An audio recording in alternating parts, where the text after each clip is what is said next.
Welcome to the On Target Living Podcast, a place where health and human performance meet. Well, welcome to another free webinar, our monthly webinar, and this is probably my favorite topic because it's a big challenge. When we think about energy, where does it come from? How do I increase it?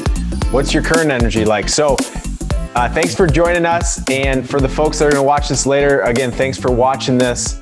But we're going to talk about how to maximize your energy. So grab a piece of paper, a pen. I want you to take a couple action items out today that can help you expand and increase your energy. And so if you think about where we're currently at when it comes to energy, I think the pandemic has created exhaustion, fatigue. A lot of people I work with and speak to say, Matt, I'm not doing anything physically, but yet I'm missing some of that energy that I used to have. So when we think about maximizing energy, Zoom fatigue, stress, overwhelm, chaos, this all leads to the challenge many of us face. But to start today, and you read in the description, your energy is your most precious commodity. And what do I mean by that? I mean that energy is something that we have more control over than most of us think. Now, many of you have seen webinars and presentations, fans of On Target Living, and you're going to hear some things that you've heard before. But when we're trying to get a different outcome, which raise your hand if you could use more energy, I think a lot of us could, we're going to have to repeat, learn, because this is the learning and forgetting curve. You have engagement, you have learning, you're excited. You've experienced that for some of our webinars. Maybe it's the first webinar. That peak excitement hits, and then we have a forgetting curve. All that means is we develop habits, but we can't develop all the habits. And so today I want you to pick up some new items. Maybe it's, oh yeah, I remember him telling me that before, or I haven't really actually done it, or I haven't implemented it, because this creates that retention, that practice, that support that leads us to the results we're looking for. But when it comes to energy and maximizing our energy and thinking about it as the most precious commodity, we have to stop comparing time and energy and which one's more of a precious commodity. Here's the key. Everybody believes time's their most precious commodity, or most people believe time's their most precious commodity. We're in a hurry. We're trying to do more with less. But here's the two things when it comes to time. We only get so much time. Everybody watching this webinar is going to get 24 hours today. But not everybody has the same amount of energy. Your time is always going to be more valuable with energy. So if we put energy before time and we start managing energy, you're going to find that you're going to have more time, but more importantly, you're not going to have that issue where you say, I'm so tired, I'm exhausted, I don't have the energy that I'm capable of. Time to time, that's going to happen. We have some issues in our office with some short staffing. I have 3 kids under 4 with which many of you know. So, maybe some days I'm going to be a little bit more tired, but on a consistent basis, I'm protecting, I'm building, and I'm harvesting this natural energy. Now, why are we struggling with energy? I talked about $13 billion industry in energy drinks. How does that happen? Or spending buying 5 billion pounds of coffee in America. Now, if you drink coffee or like coffee, the smell, the aroma, the taste, the social, awesome. But many of us are relying on some of these things to boost our energy to get through the day. Stress is a big piece. And if you're not managing stress, it's going to be impossible to manage energy. We eat the wrong food. We eat unhealthy foods. We looking for quick fixes. I talked about energy drinks. Well, you got stimulants. Why are stimulants at an all-time high? That could be pharmaceuticals. That could be sugar. That could be motivational quotes, things that get us revved up. But we manufacture energy out of any country in the world more than any population, any society. Well, manufacturing certain things is good. Manufacturing human energy is not our full potential. So we have more in the reservoir if we start to realize the difference between manufactured energy and that natural energy. We're overstimulated. One of the challenges we've had at On Target Living over the last couple of weeks is we've had a lot of webinars, and these are very stimulating. Talk about Zoom fatigue. There's actually an implementation happening at Chase Bank across the entire population where they're going to do webinar free Fridays. So they're not going to have video webinars on Fridays just to give people relaxation of the mind. We're overstimulated. Many of us know this, but we have to have some coping mechanisms, some strategies so that it doesn't keep breaking us down. And you've seen the white space. But if you're going to think about and sum up today's conversation, there's two challenges. Number one, if you want more energy, it's the food you put in the body. Two, if you're putting the right food in the body and you still don't have the right energy, you're not giving yourself enough space. Look at this. Today, we have less than 45 minutes of white space, our most precious time that all of us have that makes us human, that our passions, our hobbies, and we have so little time that many of us don't have the mental energy that we once had or that we're capable of. And so to start today, I want you to kind of do a little self-reflection. I want you to ask yourself, what is your current energy level?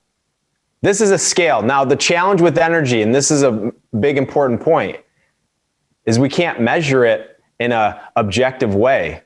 Now, subjectively, we can rate it from a 1 to 10 scale, but out of all the things that we measure or care about, energy is the one thing. Human energy is not measurable. You can say I'm a 8 out of 10 or I'm a 5 out of 10, but your Fitbit, your wearable, the doctor's office isn't going to tell you what your energy level is. And that's a challenge because most of us kind of walk around with what we're used to, but not necessarily what we're capable of. I'll tell you a story. I was speaking several years ago and I wrote in the capacity book this story, but I was working with this group, a large organization, and I was going month to month doing this training. And in the beginning, I talk about one of the benefits of getting on target is to improve your energy. And over the course of several months, I was doing some Q&A and a lady stood up and said, I just want to share a testimonial. And she said, at the beginning, you talked a lot about energy. And I'm thinking, I got great energy. But she said, once I started implementing some of these tactics, sleeping better, eating better, moving my body, I started experiencing energy that I've never felt. And so what her point was, is I never realized how much energy I was missing because I got used to the energy I have. I think that's a big, important point. All of us are adaptable, we're resilient, we can get through the chaos, but I want you to ask yourself, what's possible? How would you rate your energy today? Now, here's my scale that I made. 0 to 2, this is cooked. This is where there's going to be some trouble. You're fatigued, you're exhausted, you're running things way too low. I call that the cooked phase. I'm guessing nobody on this webinar today is cooked. Maybe some days we feel cooked, but this is a situation that most of us should never get in. Now, lethargic, this is where we're running, like crazy. We're not giving ourselves the recovery. We're kind of going through the motions. We've been there, but this is 2 to 5 on a scale 1 to 10.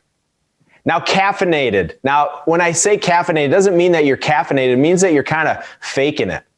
And we've all met the person that you're not sure if they're having a computer glitch or they had too much coffee, but that's that range from 5 to 7. And this is I would say the problem range where we can kind of get by, we can be productive, we're fairly happy and surviving, but we really have a lot more in our tank if we start to move to these next two, dynamic.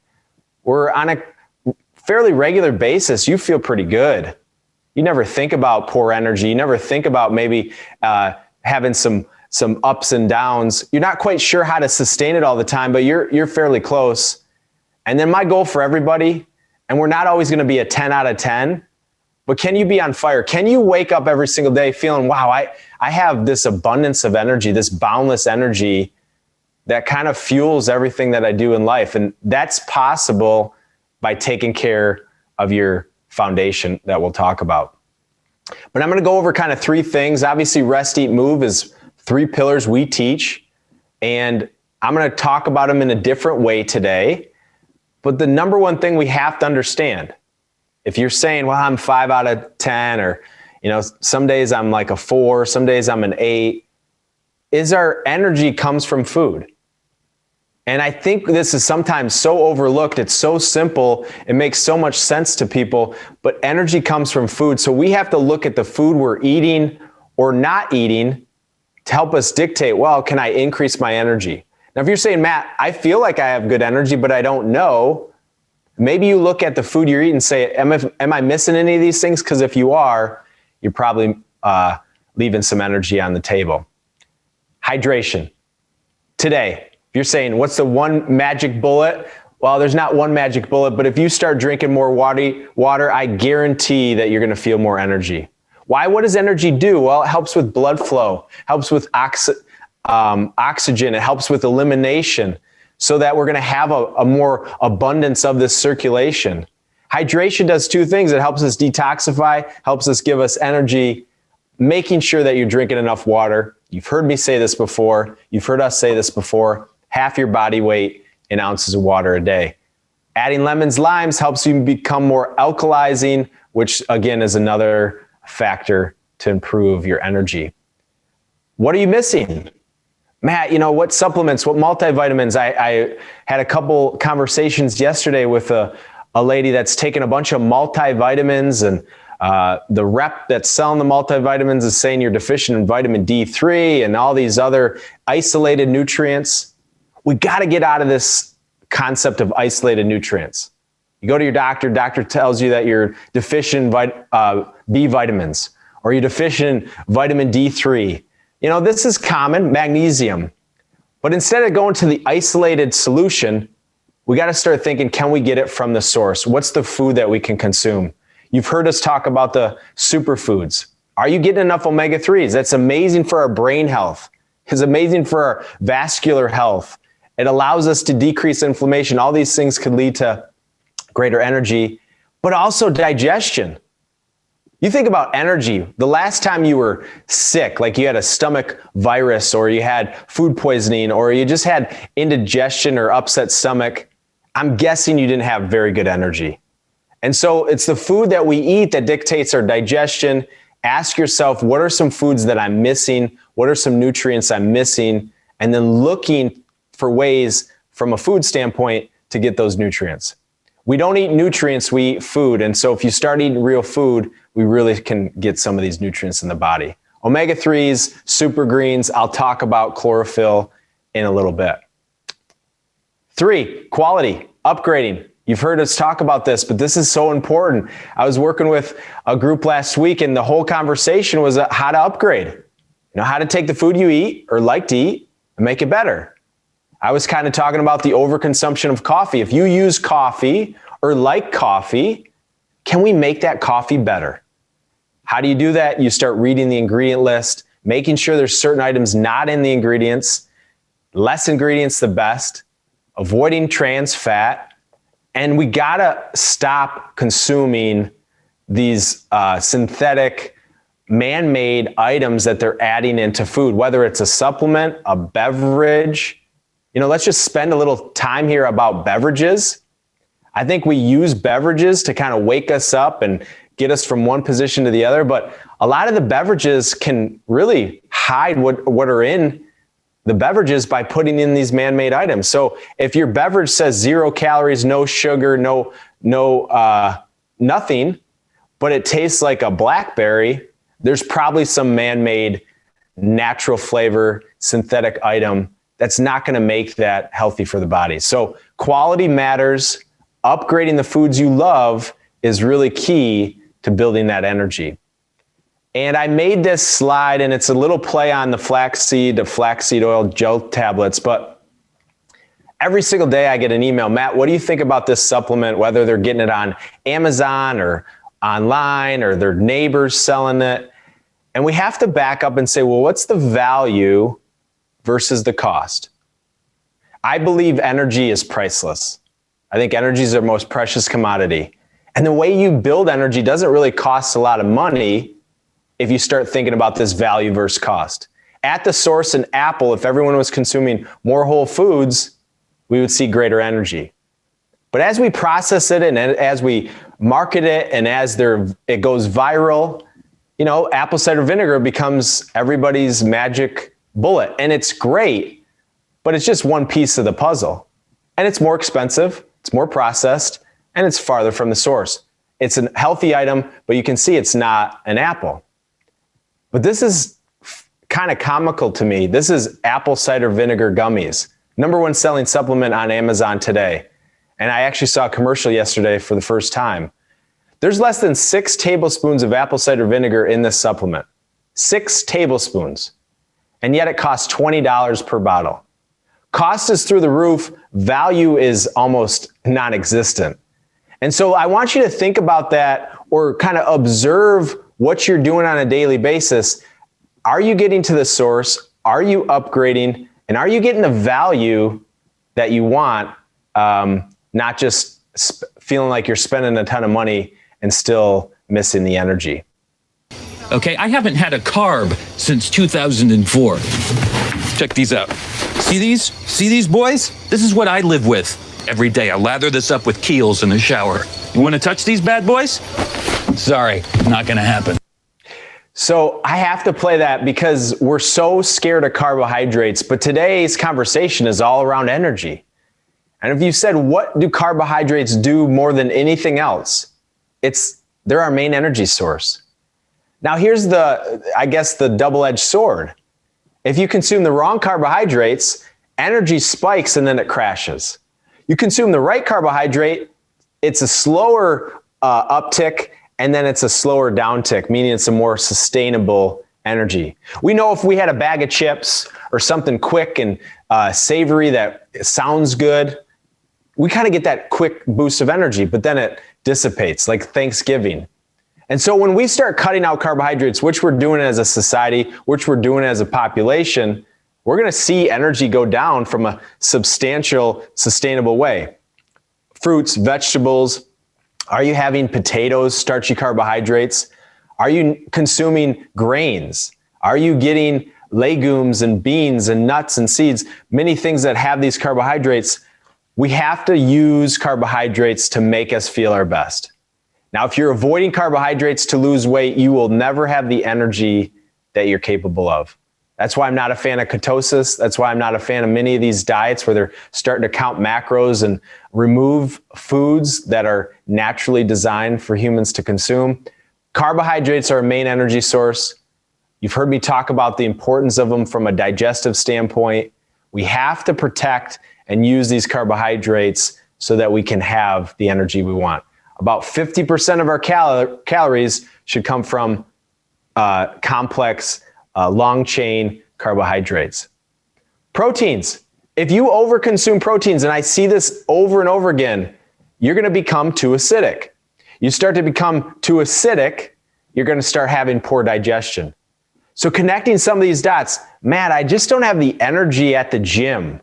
Well, what are you doing? Well, I'm consuming a little bit too much protein powder, or pre-workout or post-workout, because I need the protein. We got to understand proteins are amazing. They're a building block. They helped us grow and repair, but too much protein wreaks havoc on our gut health. That gut health is going to lead to how we feel. Can we go to more plant-based protein? Are we getting spirulina, chlorella, or these chlorophyll foods high in greens? Are we upgrading our poultry, our nuts, our seeds? Are we getting wild-caught fish as much as possible versus more of a farm-raised fish? Are we getting free-range eggs? This is how we start to make upgrades, but understand we can't over-consume proteins and expect the body to filter them out. So if you're consuming 40% of your calories from proteins, you're probably going to have digestive issues, which potentially down the road is going to start to steal from your energy that we're capable of. Fats. Again, this isn't just about what do I need to consume to make my body have more energy. It's what do I consume to heal my body so that I can hold on to energy. Remember, energy, food, the connection. Are you consuming the right types of oils? For me, if there's one item that I can tell the difference in my energy based on what I eat, it's whether I'm consuming healthy fats versus unhealthy fats. If I have a piece of cake that I know was love and care, I love it, but I'm going to feel that energy dip because I know there's probably not the healthiest fats in there, not the healthiest flours and items in there. So looking at the oils and the fats you can consume and listening to the body of how you react to certain items. Fats are really magical, but they also are hidden in a lot of foods that can start to dictate how we feel. Are we lethargic? Do we feel a little groggy? Are we feel more inflammation? Fats are really important, making sure we're upgrading them.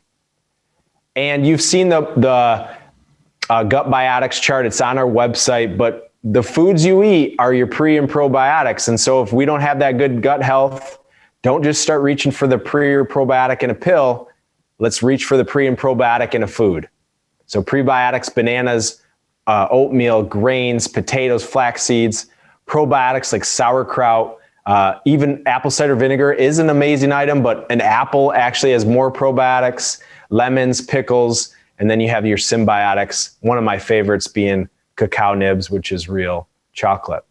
Frequency. Can't say this enough. When we think about energy, we got to consume food on a more regular basis throughout the day. I call it the 3-hour rule. If you're not eating breakfast and you're using a cup of coffee to get through to lunch, you're just not going to have that sustainable energy that you should have. Now, you might be used to it. Might be all you've been doing for the last 10 years. But I want to challenge you and say, well, imagine if you had greater energy every 3 hours once you wake up, 7 a.m., 8 a.m., we should be consuming food every 3 hours if possible, 3 to 4 hours. Overnight fasting, giving your body a chance to cleanse. Shut it down after dinner. Maybe you're going to have a nice little snack after dinner, or maybe a healthier dessert, but from 7 p.m. or 8 p.m. to 7 a.m., 8 a.m., this is your 12-hour overnight fast. It helps us eliminate kind of this toxicity. It helps the digestion cleanse itself. And this allows us to wake up rejuvenated versus kind of full, bloated. Again, back to that digestion. Frequency is so important. And then quantity. You can overconsume healthy food. If you just overconsume too much food, you'll feel it. You'll be full, you'll be a little more tired. But quantity matters, but quality matters more. And so don't get so caught up in how many calories. If you're feeling tired, but you think you're eating pretty clean, maybe you need to increase your quantity. I see this a lot in females trying to lose weight or maybe protect their waistline. But if you're not eating frequently enough, or if you're not eating enough, you're going to find that your energy is not going to support what you're doing on a daily basis. So quantity matters, quality matters more. And then last, make this a lifestyle. Make sure that you're using food that you love. I know it's social. Maybe it's not as social the last year, but food is magical. Using the 80-20 rule as a guide to say it's okay to have a piece of German chocolate cake, which I had last Sunday for my grandpa's 89th birthday. But I have a plan and a process most of the days in the week so that I can splurge or do whatever I want from an eating standpoint, and it's not going to dictate my health or really reduce my energy too much. Now, if my energy starts to dip, I know I got to get back in closer to that 80-20 rule. And if I feel like my energy's revved up, on fire like I talked about, it's easy to say, well, I'm going to keep doing what I'm doing. Okay, number 2, recovery. And as I was thinking about crafting this presentation, this to me is probably the biggest opportunity our society has, is we need to unplug to recharge. I think we think of humans as machines, but we're not. We don't just plug in to get more energy. There's actually some other things we got to do. We got to unplug. We got to do nothing. We got to recover. We got to rejuvenate. And sometimes we overlook this. You're saying, well, I'm tired. Well, I'd ask you, have you done anything physical today? You might say no, but I'm exhausted. Well, that's how we're designed. We're not just a physical being, we're a mental being. And so if we don't unplug, we're going to be exhausted psychologically. And it starts with our phones. This is new. Last 15 years, these never existed in our life. And so when we think about chaos with the pandemic, or we think about what we're going to do in the future, we got to protect our time from some of these things that are zapping our energy psychologically. We all can measure our screen time. Whether you want to know that or do know it, Sometimes it's good self-awareness. Your phone will tell you how much time you're spending on it. On average, in our society, we're averaging between 4 and 5 hours on our phone per 24-hour cycle. That's crazy, thinking in 2006, 2007, it was at almost zero, other than when we're on the phone. Now, if you want to really have the optimal energy, and I've coached hundreds and thousands of people, 0 to 2 hours is the ideal range of screen time. Nobody's going to have 0, but if we can get under 2 hours of screen time, I really challenge you how good you feel physically and mentally. Now, some days, some weeks, some months where we're maybe working harder or working remotely, we might have to spend a little more time. And so this is the cautionary period from 2 to 3 hours. If your phone tells you day in and day out that you're spending more than 3 hours on your phone, I'm telling you, you're not going to have the energy that you're capable of, because we're overstimulating the mind. And so like I began today, it's food you eat that gives you energy, but it's also the inability to recharge psychologically that's really melting people down from exhaustion. And this creates anxiety, this creates fatigue. And so I'm going to give you some practices today. How do you unplug? How do you unplug in the next hour where you're still at work? Or how do you unplug when you only got about 4 or 5 minutes between meetings or carpooling or your kids coming home or whatever is going on? And it's how you breathe. We've talked about the alternating nostril breathing, or diaphragmatic breathing, but I'm going to take you through 2 exercises today. The first one is an energizing breathing exercise. Now, I use this when I'm really tired or I'm kind of dragging and maybe I got to push through to just get through something. That's going to be the first exercise. It's called energizing breath. But the second exercise that I'm going to do, which is more important, this is more kind of a prevention, is a recharge recovery breath. And so let's begin today and scoot to the end of your chair or get in a nice comfortable spot. And what I want you to do is I want you to inhale through your nose, let your belly release, and then exhale through your nose, let your belly come in. So that's called nose and diaphragmatic belly breathing. We're trying to time those things together. Inhale, belly comes out, exhale, belly comes in. So for this first exercise, it's called 4 to 2 breath. And what this is going to energize the body. We're going to do it for 1 minute. So I want you to inhale 4 seconds, exhale 2. Inhale 4, exhale 2. We're going to repeat that for 1 minute. Inhale 4, exhale 2. Inhale 4, exhale 2. Close your eyes.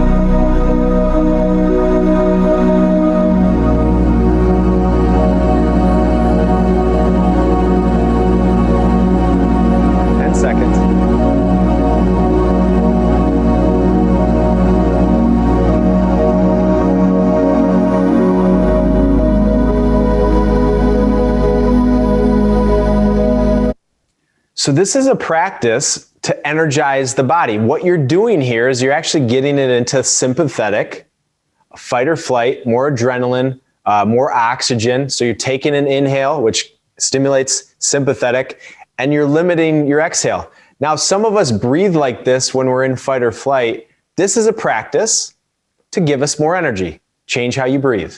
Now, over 1 minute, you would have taken 10 breaths in that minute. And so that's a great way to kind of see, wow, if I inhale more than I exhale, that can energize me. But where more people need a little bit of work is recovery, rejuvenation. And that's when you're allowing yourself to relax, get into that parasympathetic. So this next breathing exercise to me is what we should do more on a regular basis. That first one is what we need to do if we need to get through something. And so what we're gonna do here is we're gonna inhale 4, hold for 7, exhale 8. Inhale 4, hold 7, exhale 8. It's gonna be about 3 breaths per minute. And you're gonna find you're gonna be much more relaxed. You're gonna feel like you have a lot more kind of calmness in your mind. Your heart rate lowers. So here we go. Inhale, 4 seconds. Hold for 7.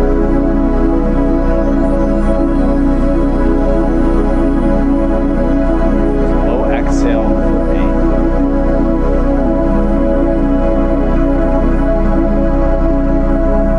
Close your eyes. Inhale 4. Hold for 7.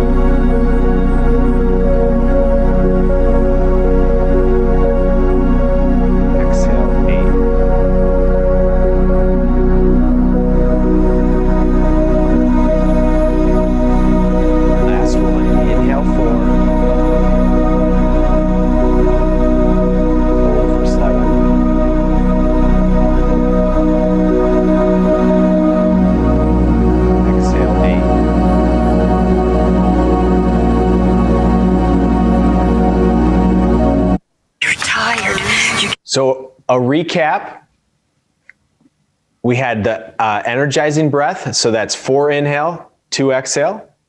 The recovery breath, 4 inhale, hold 7, exhale 8. Breathing, how you breathe is a great way to recharge your battery, to unplug. And you just did that. It took us 2-3 minutes, and you probably weren't thinking of anything else. With our devices, with the Zoom fatigue, being on our computers, we got all these distractions. Our mind's thinking of a million different things.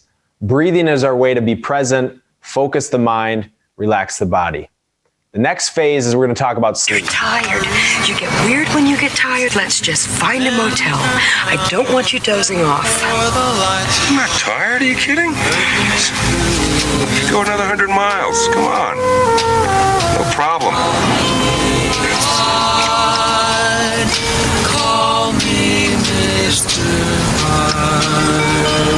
So when we think about energy, food is so important. Now, sleep doesn't necessarily give us energy, but it allows us to recharge our mind and our body. And so the food, the calories give us the fuel. The recovery is how we unplug to allow us to use that fuel. Some of you have seen this before, some of you haven't. We have these 4 stages of sleep. And when you think about the stages of sleep, it starts to make sense of why we need 8 hours. The first part of sleep, the first hour, hour and a half, we only get this light stage of sleep. Stage 1, stage 2.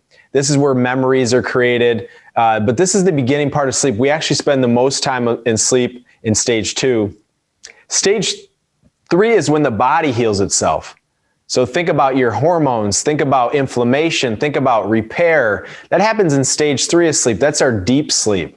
And that happens fairly early on from the first 2 hours to maybe 5 hours of sleep.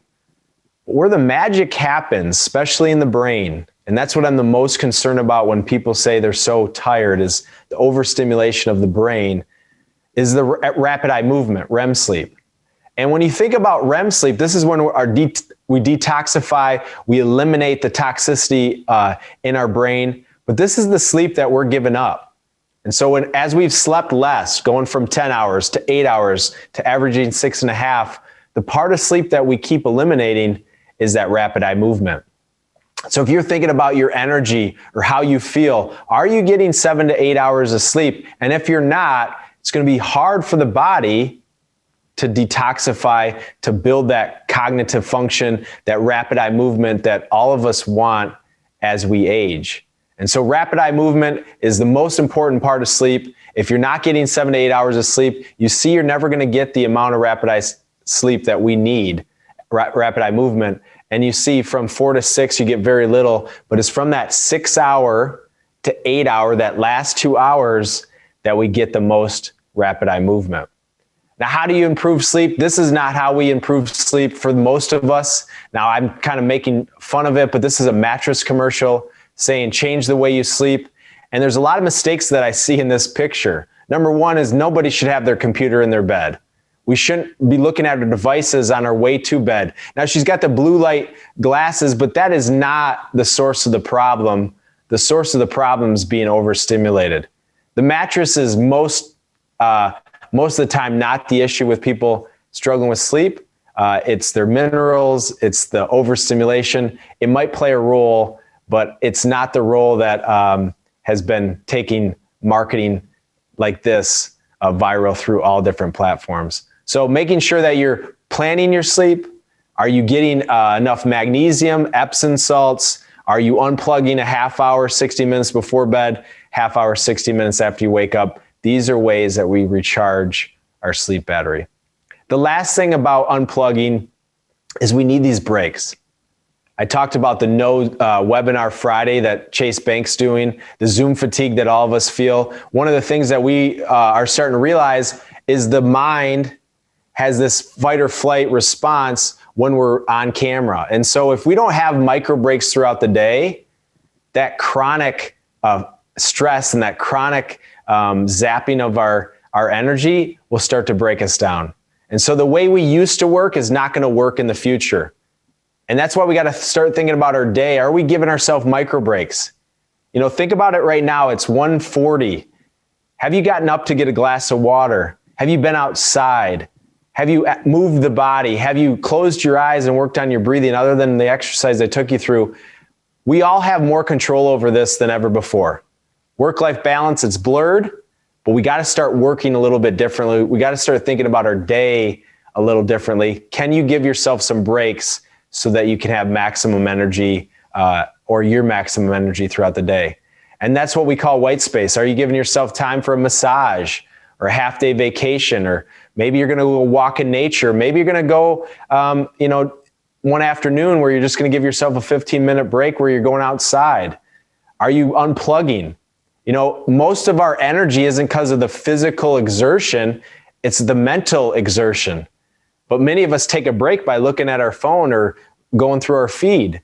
Stretching, hot and cold shower, belly breathing, and play. Are you laughing? Are you having fun? Are you having that joy that maybe you once had? If you watch kids, they're all playing. That's what we have to start doing on a daily basis. Carve out these white space, carve out these micro breaks. We have to unplug if we expect to reach. Show you one of the most powerful tools that you can use every single day for your posture. It's called a foam roller. You're not using Many of you have seen these foam rollers, but I'm going to show you how to do it for a posture exercise. Gives us a micro break. The black is firmer, the white is a little softer. So we're going to start with the white foam roller. We lay it on the ground, and you lay on it from your tailbone all the way to your head. And once you get down here, you want to make sure your head's supported, your tailbone's supported. And what you're doing is if you have lower back issues, tension in your neck, rotator cuff issues, this aligns your spine. You take your palms up and out to the side. So I challenge everyone, if you're not using a foam roller, start using the foam roller. It's magical for what it can do for not only our breathing, our posture, but it gives us a time to just kind of take a break. But movement is so magical when it comes to energy. It's kind of like one of those things that's going to supercharge you. It's not always what it does at the beginning, it's what it does after. It's that compound effect. It's sometimes hard to get motivated, but once you do, the rest of the day, you're on fire. Dynamic warm-up foundations. Are you doing the right type of cardio? What do I mean by that? Are you doing some intervals where you're getting your heart rate up, but giving yourself some recovery back and forth? Maybe you're trying to push yourself or do something that you haven't done. Maybe it's climb a mountain or do a hike or do a run. I think cardiovascular exercise, we always want to continue to try to stretch our range. The number one thing that ages on the human body is our lung function. Cardiovascular exercise is a great way to keep that lung function. When you're just doing the same cardio day in and day out, you're going to plateau, you're going to get used to it, and that's when things start to slow down. Strength training, if there's one exercise or movement that to me is like that thunderbolt, that electricity, it's strength training. You start to stimulate your hormones, your musculoskeletal system. You start to get all these things firing, that electricity in the body. That's what a lot of us have some opportunity to do. Are you strength training? If you're not, you don't need to go crazy with it. Body weight, maybe a couple bands, maybe some machines if you're going to the gym, making sure that you're building your exercise routine on a consistent basis. But we're designed to move. And if we're not moving on a daily basis, you're not going to have the energy. You know, if you watch your kids, a lot of us are trying to fight our kids to not be so plugged in to YouTube or their phone or social media, Snapchat, all these things that I don't even, TikTok. We're designed to play. But as we age, and there's a time in all of our lives where we just stop playing like we used to, we got to use play and movement to our advantage. Are you doing the dynamic warm-up and foundations on a regular basis? This to us is the superfood of movement. Works on range of motion, flexibility. You can do this in between meetings. You can do this in between carpool. You can do this when you get out of the shower. Allows you to kind of start your day or maybe pick up your day. Foundations, group of yoga poses. Doesn't take a lot of time. And as we kind of wrap this up, and we'll open up for Q&A, and you can start putting your questions in the Q&A or the chat box. But look at your hierarchy. At the top of this is your peak energy. You're not comparing your energy to Matt's energy. You're asking yourself, do you protect and build your energy like you're capable of? And I think many of us have much more in our tank when it comes to energy. Are you breathing correctly? Are you working on your breathing? Are you sleeping? Giving yourself enough hydration? Are you consuming the right food? Is your posture right?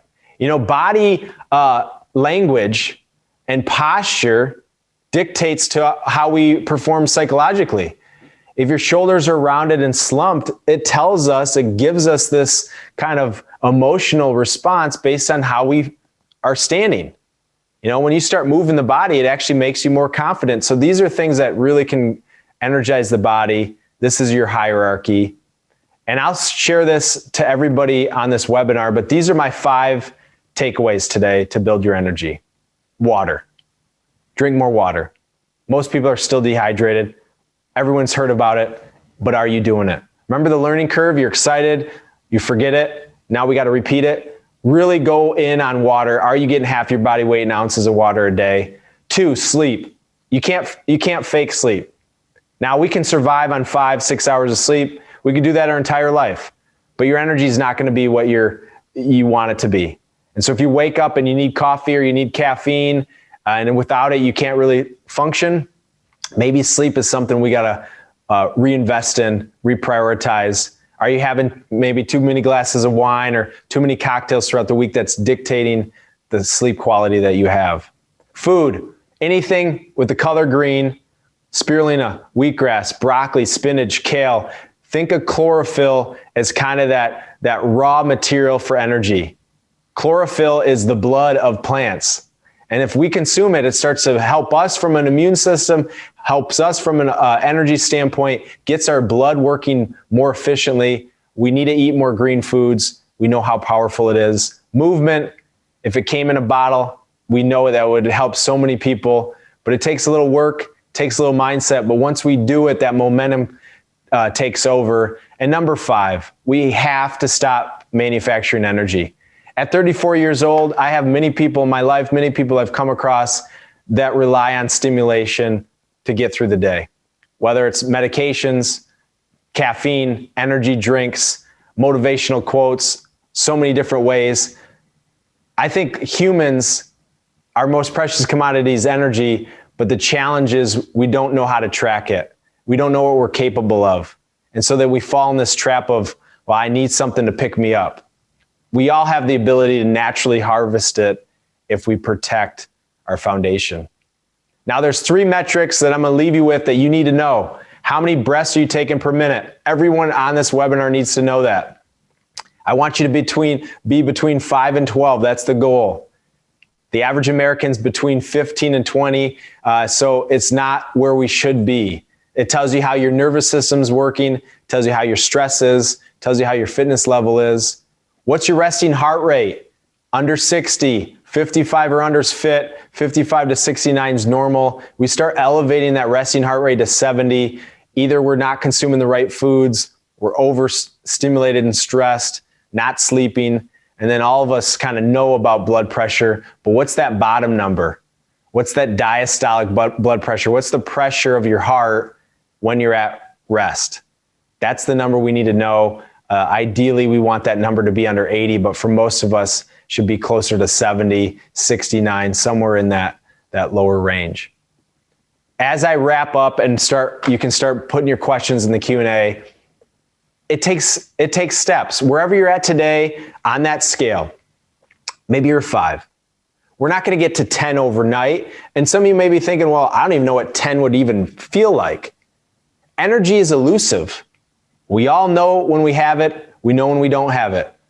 And I think most of us, and I think the passion that I saw with the signups, is everybody wants it. But we have to invest in our energy. And it's our most precious commodity. Time is important, but it's not about spending more time on things that we love. It's about having the energy with that time of those things we love. So I'll open up for a little Q&A. Thank you for joining us. Sorry I was a little late.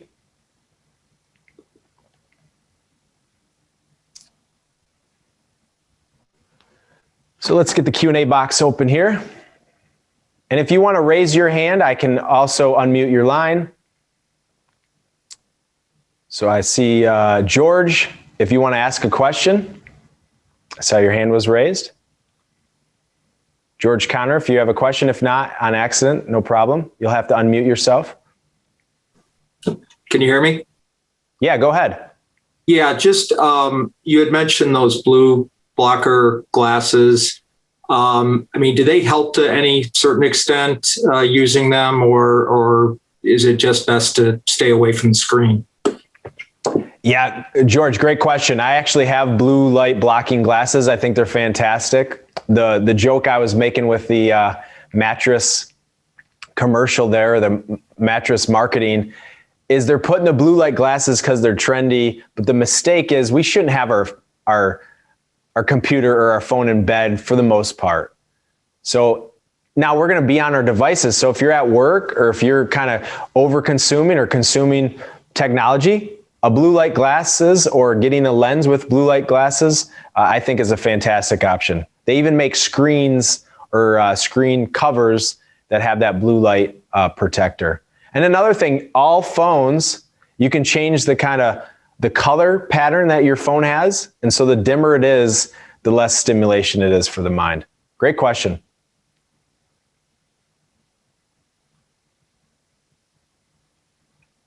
So if you want to raise your hand, you can ask a question live, or I'll start reading some of these questions in the Q&A. We'll get a replay link. Yes, I'll send a replay and I'll do it in a way that's kind of a high quality. You can share it. And I'll send the handouts as well. How much cod liver oil? On your product, it says 1 teaspoon. On your $5 a day, it says 1 tablespoon. Yeah, so when you look at the cod liver oil or any product, they're gonna have a serving size. And I'll just kind of deviate from that question for a second, but it will make sense. So if I had Pam cooking spray or any kind of oil cooking spray, you flip it over and it says serving size. Well, the serving size for Pam cooking spray is 1/4 second. Well, none of us use Pam for only 1/4 second. It's like we use it for maybe 1 or 2 seconds. All the serving size is a unit of measurement. Doesn't necessarily mean the suggested serving size. So for cod liver oil, for most adults, 1 tablespoon is a suggested serving size. If you have kids that are under 50 pounds, it's going to be probably a teaspoon or maybe a half a teaspoon. And then as kids get older, they can maybe go to 2 teaspoons. And then eventually most adults should be doing 1 tablespoon.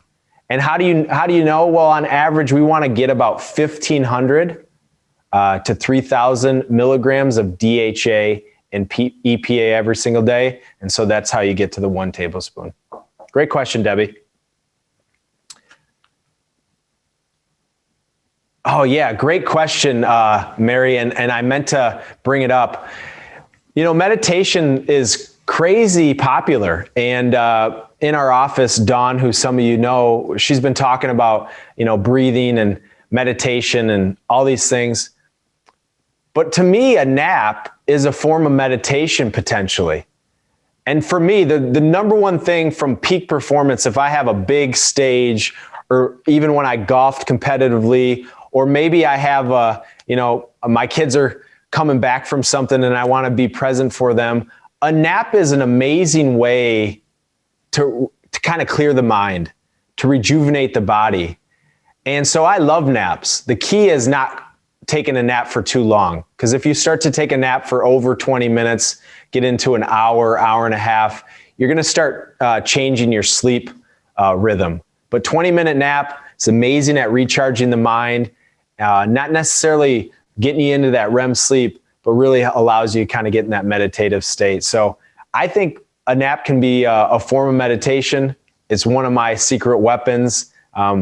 With 3 kids under 4, the one thing that I miss the most is my naps, but I know it's just the season of life that I'm in right now. So Mary, great question. Naps are fantastic.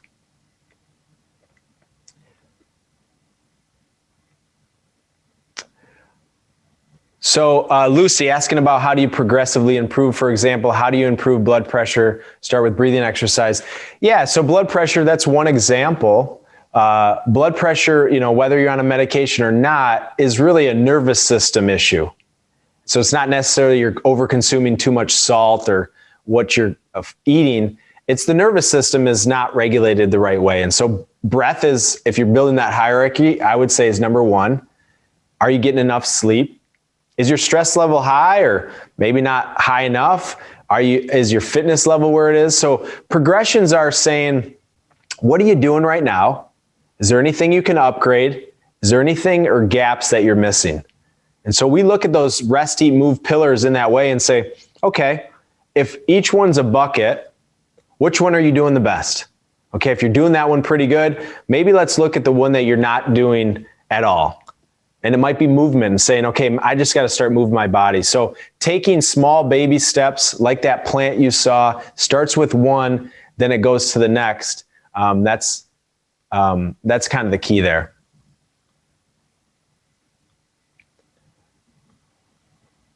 Let's see here. I've been really focusing on self-care and I'm feeling low energy from all the good things I'm trying to incorporate. Maybe doing too much all at once. It takes time to feel the increased energy. Yeah, energy is one of those things where when you don't have it, you're like, well, what do I need to do differently? Sometimes it's what we're telling ourselves. And some of us, we could eat the worst food in the world, not exercise, not sleep, but have a ton of energy.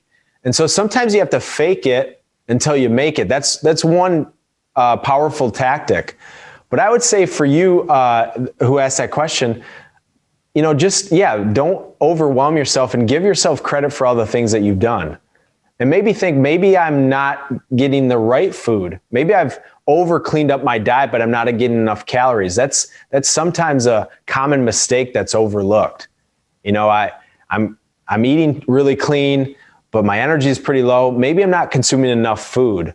Or maybe I'm not activating the body in the right way. So yeah, be patient with that. If you want to send me a personal email on specific tactics, because there's probably something in your kind of priority list that if we just move it up or down, we can probably find that energy. Most people, if they're saying, okay, my energy is a 5 today, I'm going to do a couple of these tactics, you should feel an increased energy within a couple days, a couple weeks. Energy can come and go pretty quick.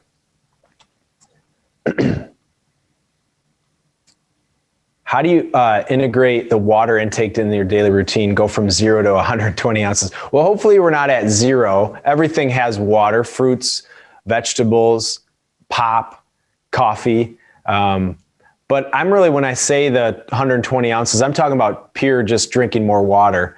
And so a couple of things that have worked for me is drinking out of a straw helps because I don't have to necessarily make the amount of effort and can kind of multitask.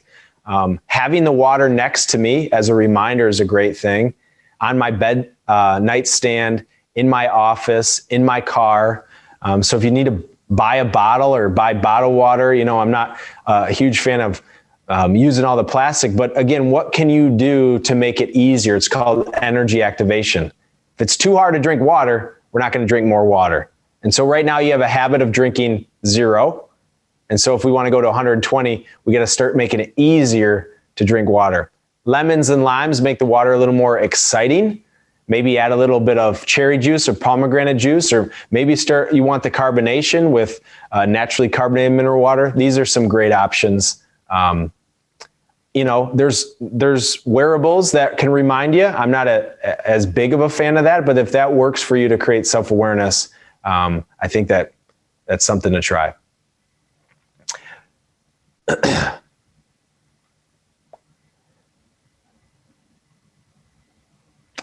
Impacts on multivitamins, ideas of natural foods that provide the same. Yeah, so here's where we've gone wrong. And I was actually reading a book that I recommend to everyone. It's called the China Study. It's one of the longest studies on food. And it's a plant-based Dr. Campbell. And in this chapter, I flipped to it yesterday, and I haven't read this part in a while, but one of the things that happened is when we started to measure deficiencies, the fastest thing that happened was there was a industry that was made to say, well, let's solve these deficiencies with isolated vitamins and minerals. The problem is the body doesn't consume or absorb nutrients in isolation. And so a multivitamin, although it has multiple vitamins, those have all been isolated out to put into one product. Now, if you're going to consume a multivitamin, I highly recommend a plant-based whole food multivitamin. If you're consuming a synthetic multivitamin, I don't see any purpose for a synthetic unless you're very, very deficient, which most people aren't as deficient in that way. What they're deficient in is they're not absorbing. The body's not able to regulate and use the nutrients that we have.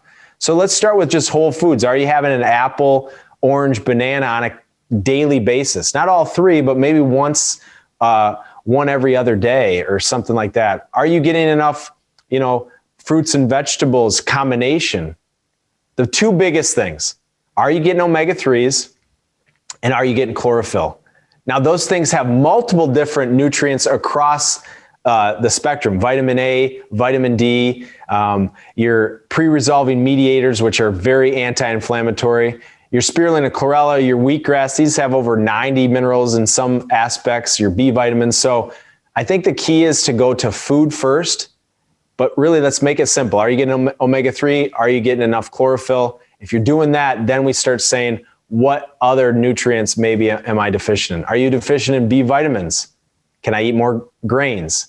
Am I a vegan or vegetarian and I'm deficient in maybe some absorbable protein? Well, maybe I need to do some spirulina, chlorella, or find some nuts and seeds. So great question there. Again, we got to start thinking about food versus isolation. Great question. Does it matter the quality of water? I use a filter system like Culligan.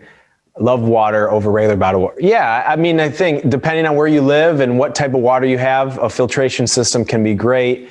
Water quality does matter. Spring or artesian is going to be better than purified. So if you're buying bottled water, spring or artesian versus purified. I'm a fan of ionized water. It means they're just changing the ions to be more alkalizing versus acidic.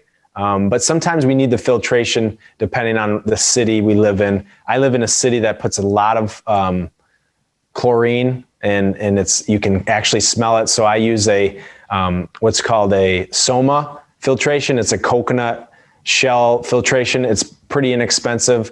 I get different filters once a month on subscription. So yeah, I think that's a good idea. But if you're going to buy it, spring or artesian's the best.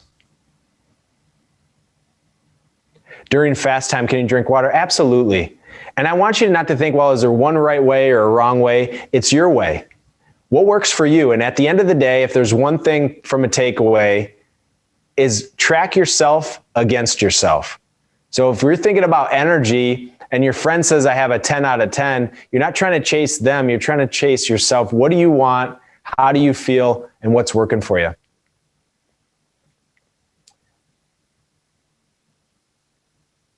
How long does it take a mainly processed sugar detox to show benefits?